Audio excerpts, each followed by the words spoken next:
this is probably one of the only ones that gets kind of iffy. One of the main debates that I see Christian makes in the term of morality against Muslims is the morality of Aisha's age, and Mhm. I apologize if my pronunciation is wrong of her name. Just, it's Uh, okay. It's okay. Don't worry. what is You're being very what? respectful. We appreciate that. But for me, I don't get offended at all. So don't worry about that. Yeah. What would your response to the morality of Aisha's age be? For me, it's just a question. When someone asks me, did Prophet Muhammad get married to Aisha this specific age? I say yes. Because for me, it's a normal thing. For me, like the person who makes the claim is the person who's supposed to explain why it's immoral. So from Mm, an Islamic paradigm, our morals are from the Quran. What happened is not against the Quran, the teaching. What happened was consensual. It was with the agreement of her father. She lived 50 years before the Prophet ﷺ. She married no one after the Prophet ﷺ. She never spoke ill of the Prophet ﷺ. She had all chances to do so if she was being abused or anything, like they try to put it, right? Point is, from our perspective as Muslims, we don't have any issues with that. So we don't feel like we need to just, for me personally, and I think Muslims should be like that. And that's what I advise Muslim brothers and sisters. We got nothing to justify anyway. Why do I need to justify something that happened that is not wrong? But when someone comes to me and he claims, okay, this is wrong, then he's got to provide his moral compass. If that person is a Christian, like you said, the question to you is this: as a Christian, where is the age of marriage in the Bible? In terms of the Christian Bible, I don't know. I never made it fully through it. That's the point. There is not a single verse in the Bible that gives you an age of marriage, by the way. None. So the Bible does not speak about the age of marriage, number one. Number two, we've got Rebecca marrying Isaac at the age of 3 years old. She was 3 years old. They say that was a marriage contract between her and Isaac, right? It, And rabbis would admit this. This is not something that rabbis deny, but Christians would deny, yeah, But Christians rabbis would, deny it yeah. because the Bible states that Isaac was 27 years, But but there is there's a calculation. happenstance There's a because calculation. if you consider miscommunication as a factor, it was more so likely that she could have been around the ages of 12 to 14 because of how long it took Abraham to learn. But who am I to Yeah, say? yeah, no, yeah. It's not. No, no. There is a calculation, and I can send it to you later on. It's just you I calculate have her. the calculation between Ah, okay. the Sarah's age of 90 to Abraham's 100. Yes, yes, yes, Isaac being born yes. at 100, Exactly. So you her looked into death it, at yeah? 27. Yeah, Yes, yes. So my point is, it doesn't matter how me and you understand it. The recipients of the text, Jewish people, how do they understand it? They say, yes, she got married in that age, and they say that there is nothing in their laws that prohibits that type of marriage contract. yeah. So why don't the Christians be consistent then and go after the Jews, right? Well, And go it, and go after the Old Testament, fun Yeah. fact for you. Yes. I'm sure you'll have in your arsenal of rebuttals. In the 1880s, so less than Yeah. 200 years ago, in America, 37 states age of consent was 10 years old, Yeah. Let me even surprise and you. Delaware Yeah. at that time was 7. 7. I know. I know. Not only that, let me tell you something. In England, you talked about the US. What about England? It's the same thing in England in the 19th century or in the 18th century. If you read a book written by Sir William Blackstone, Sir William Blackstone was a jurist. If you study law in Oxford or Cambridge, he'll teach you his books. So he's So got a book. He's got a book University called. of Oxford is where a lot of my research has come from. Ah, good, good. So Um, there is a book he wrote. It's called Commentaries on the British Law or Commentaries on the English Law or something like that, right? Or the Law of England, right? In that book, if you go to page, I believe 110 specifically, he speaks about the age of marriage. You know what he says? He says a woman can be given in marriage at the age of 7 and entitled to that. He's talking about the state law. He's not talking about his yes. opinion. He's talking about the law in England at the time. This is what was being practiced in the country. So point is this: we don't apply fallacies, right? Presentism, applying the values of today, the young woman of today, their mind, their upbringing, their social life, their how long do they live, the life expectancy, and we compare it to the past and how things were operating 1,400 years ago in the deserts. That's called that's a fallacy called presentism, which is to apply the morals of today on the past. And if you look at the life expectancy in the past, well, according to Western historians, they'll tell you it's 30 to 35 years old or something at that time. If this was the life expectancy, let's say someone is 30 years old, he gets married, we ask them what age, he will say to you 18. Okay, so they get married at 18. She gives birth at 20, let's say, and then 10 years old, the parents die. What can a society like this continue? The actuality, no, it will never continue. So we cannot apply these kind of standards of today on the past, and that's why you will never find anyone in the past ever having an issue with this, with the marriage of the Prophet ﷺ. I'm telling you, let's say 200 years ago, you're not gonna find a single person, a non-Muslim, who spoke about this idea, who criticized the Prophet, because it was well known, but no one criticized him of this, because this was the customs of the people until 200 years ago, right? So today, when they change the laws, and some countries they say, and this is the question that when someone comes to me and says this is wrong, I say, okay, what is the right age? You'll say 18. I say, why 18? If you go to some countries today, 16. If you go to Italy, I believe it's 14, the age of consent. So they can say, by the way, they say she can consent to sexual intercourse, but she cannot get married, which is like, it's hilarious, you know? So you're old enough to have intercourse, but you're not old enough to get married. Okay, why? It's nonsense, right? Yeah, it's complete nonsense, you know? So if you and I believe in California, there's not a single in California today, there's no age. You can get married at any age with the consent of your parents. You can look this up. Today in California, in the US, leave other countries. Yeah, but they would probably argue that human morality probably wouldn't let that happen. But human morale in the US is letting it happen. That's the point I'm making, right? If this is your people, if this is like the most advanced countries, California is definitely not my people. No. I mean to the people who make this argument, not you. I'm saying the people who make this argument. I would say to them, this is your people, meaning this is the Westerners that you are amongst. Those are the people who you say have the best values. This is what they generally say.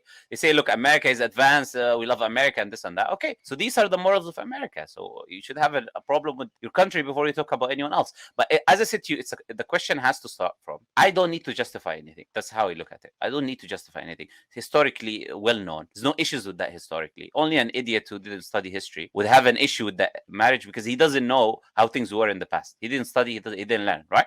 Mm-hmm. So when someone comes with this issue, I'll just turn it back on him and ask him the question, where do you get your moral compass from? Yeah. You understand what I'm saying? If you're claiming now something that my prophet did or something that happened in Islamic history is wrong, you've got to bring me now your moral compass and your reasoning behind you stating that this is wrong. If you're a Christian and your book doesn't give an age of marriage, why are you telling me about marriage and not marriage and what age they married? So you got no moral compass at all, which means your Bible agrees with any age because it has no restrictions. At least Islam. This is the thing about Islam. Why is Islam perfect regarding this issue? Because Islam does not give you a specific age. Islam doesn't give an age.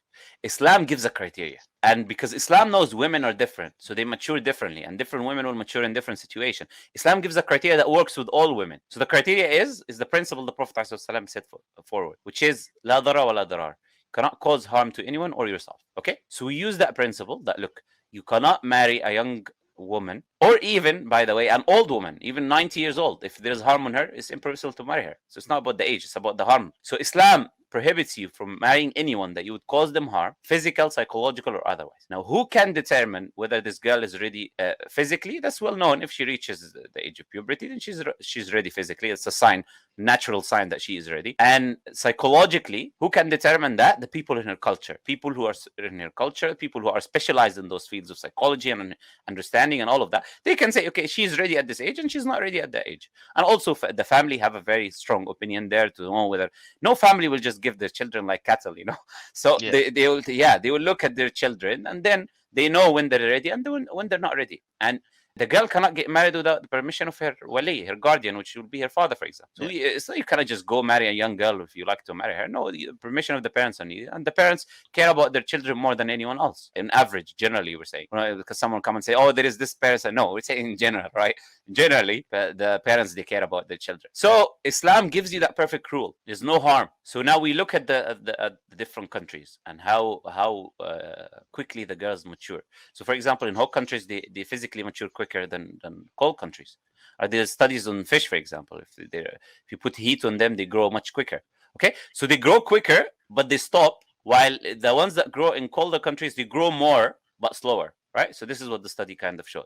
So, but they grow quicker. So they reach the age of puberty quicker, and their physical bodies grow much quicker, right? Then we go to the psychological aspect. And in the past, there was no such thing as kindergarten, elementary school, secondary school, and all of this nonsense we have today, in which always limits children with other children, so they don't get to grow. In the past, children used to communicate, deal with other people, sell and buy, and deal with adults so they become mature psychologically much easier. And they will always prepared. When you reach the age of marriage, you're a woman now. You're ready to get married. This was the concept. This was the understanding. And that's why the wife of the Prophet, ﷺ, she was betrothed before marrying him to someone else before him. Yeah. Right?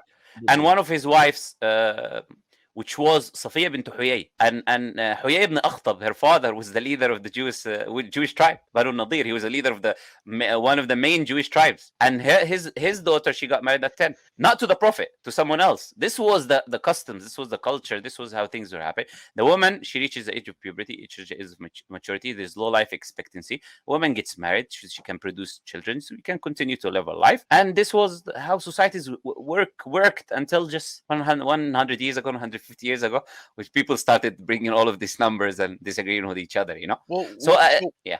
What I look at for morality reason wise, back in the 6th century, in the year 600, the average life expectancy was between 35 and 40. 6 years old, 8 years old, especially 9.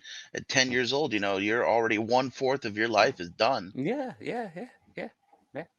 It's nothing like today. So that's what I'm saying to you. And even if you go back 1,400 years, it's even more. It was less life expectancy.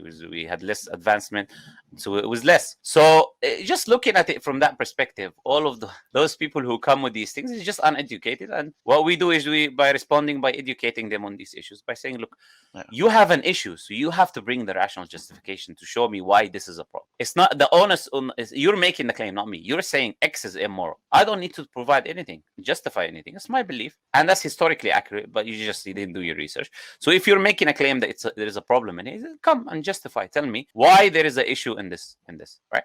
And the Prophet ﷺ, he married multiple women, and Aisha was the only virgin amongst all his wives. They were all widows and divorcees. Does that this person is not looking for women? Is not looking for women or young women specifically. If you want to say, if a man wants to do that, he's not going to marry widows and divorcees. His first wife is not going to be 15 years older than him, Khadija radiallahu anha, and his second wife is not going to be another woman that is older than him. She was a widow of someone, and then he married her. So I can go on and on, but the point is, just doing some basic historical research on this issue will make people understand there's nothing wrong with this. It's just that the people are trying to apply the standards of today, looking at the young girl today. Yeah, so I've done my research and I've come to a similar conclusion. I just wanted to hear a Muslim's aspect on it. Yeah, absolutely. So question number 3 in response to question number 2 is, if you do know, what do you think of the scholars at the University of Oxford that says there's a high possibility that Aisha's age was a fabrication to bolster her purity of virginity, to claim religious and political authority over the followers of Ali, Muhammad's peace and blessings of Allah be upon him, his son-in-law? This article was October 28th, 2022 by Javad T. Hashmi. It's okay. You don't need to read his name, but it's like these type of things. Like seriously, I'm trying to hold myself from laughing because the information is so ridiculous. Aisha's age and her marriage has nothing to do with Ali ibn Abi Talib. Like Ali ibn Abi Talib was the cousin of the Prophet ﷺ. He's got nothing to do with Aisha radiallahu anha. He's got nothing to do with their age. And if any issues happen, they happen later on, way later on, after the death of the Prophet ﷺ, years and years, tens of years later, right? If anything happened between her and Ali radiallahu anha. So I don't know what this guy's talking about, absolutely, number one. Number two, we've got Aisha herself telling us her age when she got married. We've got multiple reports from her, and then we've got multiple reports from different people, individual people. Yeah. So for me, I haven't made it. I've only been studying Islam for maybe not even a week now, so I don't know that she said that. No. I'm telling you, she said that, and it's the most authentic books of hadith. She says that. She said her age. She said the age where the marriage contract happened, and then she said the age where the consummation happened as well. She was very specific about the age, right? And that is reported by many people. Like Al-Aswad, he reports it from Aisha. Then we've got Zuhri reports it from Aisha. She's many people in the. This was a well-known thing. The people who try to just change the age, why do they do that? Because they've fallen on the bandwagon of being on the defensive for no reason. They've already lost the battle because they're defending something that they're not supposed to defend, because the person who's making the attack is the person who needs to justify. But what happened is they think that they need to justify something. They don't have pride and honor in the tradition. They don't understand history and what actually happened in history. And based on that, they're trying to change the teachings of Islam. Those type of people writing those articles, you know. So that would be the answer to what you're saying. Okay. So if she said her age, who knows her age more than her? You know, like, Yeah. yeah.